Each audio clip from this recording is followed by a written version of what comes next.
Naghain ng urgent motion to acquit sa Korte Suprema ang kampo ni Hubert Webb, pangunahing akusado sa Visconde Massacre case. Ay sa abogado ni Webb na si Atty. Demetrio Custodio Jr., hindi binigyan ng constitutional right to due process ang kanyang kliyente. Yan ay dahil sa kabigo ng NBI na mailabas ang semen specimen na nakuha mula sa biktimang si Carmela Visconde. Pero ayon kay Lauro Visconde, desperado lang daw ang depensa kaya naghain sila ng motion sa kataas-taasang hukuman. Kahit na mapatunayang negative siya sa specimen, it will not prove that there's no other crime committed. How about the murder, the killing of my family? The evidence that would have proven his innocence has been lost. It has been lost by the state. Not guilty plea, yan naman ang inihain ng tour guide na nambulabog sa Manila Cathedral kaugnay ng kasong offending religious feelings. Sa arraignment sa Manila RTC Branch 4 kanina, nagdamit allowance Rizal si Carlos Celdran. Muli niya iginit na wala siyang pinagsisisihan sa kanyang ginawa sa ecumenical service sa Manila Cathedral. Nanindigan din siya na hindi siya hihingi ng tawad. Yan po ay sa kabila ng pahayag ng abogado ng Manila Cathedral na hindi malayong bawiin ang kanyang kliyente ang kaso kung magsosorry si Celdran. Itinakda ang pre-trial sa December 7. Samantala, abot kamay na ng GMA Network ang target nitong 3 bilyong pisong kita para sa kasalukuyang taon. Posibleng araw na mahigitan pa ito. Inihag ito kanina sa third quarter financial briefing ng Kapuso Network.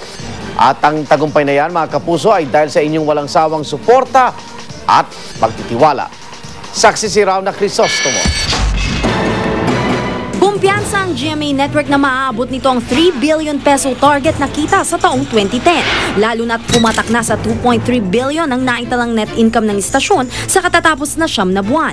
Mas lumaki ng higit sa 100 milyon kumpara sa kaparehong panahon noong nakaraang taon. We are well on the way of realizing our targets for the whole year because the initial results of the fourth quarter and part of the third quarter show that we will not only hit our target net income, but we may even exceed it a little. Pati ang rating sa mga programa ng Kapuso Network patuloy na gumaganda.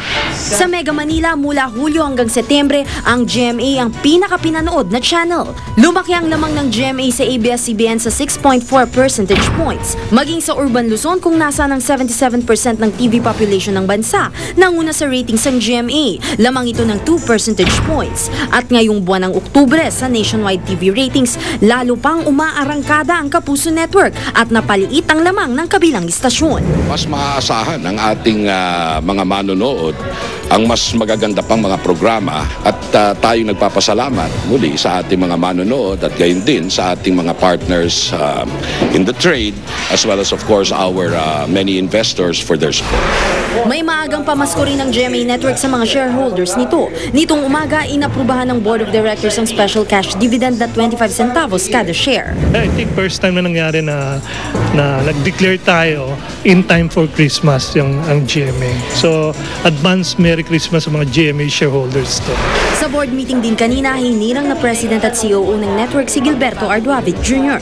Nanatili namang Chairman at CEO si Attorney Felipe L. Gozon. At sa susunod na taon, antabayanan na raw ang mas pinatatag at pinalawig na serbisyong totoo. Kabilang na dito ang pagbubukas ng isang news channel. Presently, there is no free-to-air let me underscore, no free-to-air all-news channel. Another reason is, nandito din ang lakas ng ating himpilan. No? The GMA News and Public Affairs brand is unique and is very, very strong. Doon tayo malakas talaga eh. Doon tayo kilala sa News and Public Affairs. We're just utilizing where we're really good at. Ako si Rauna Crisostomo ang inyong saksi. At sama-sama natin saksihan, pag-atake ng isang pating sa Amerika na kuna na underwater camera.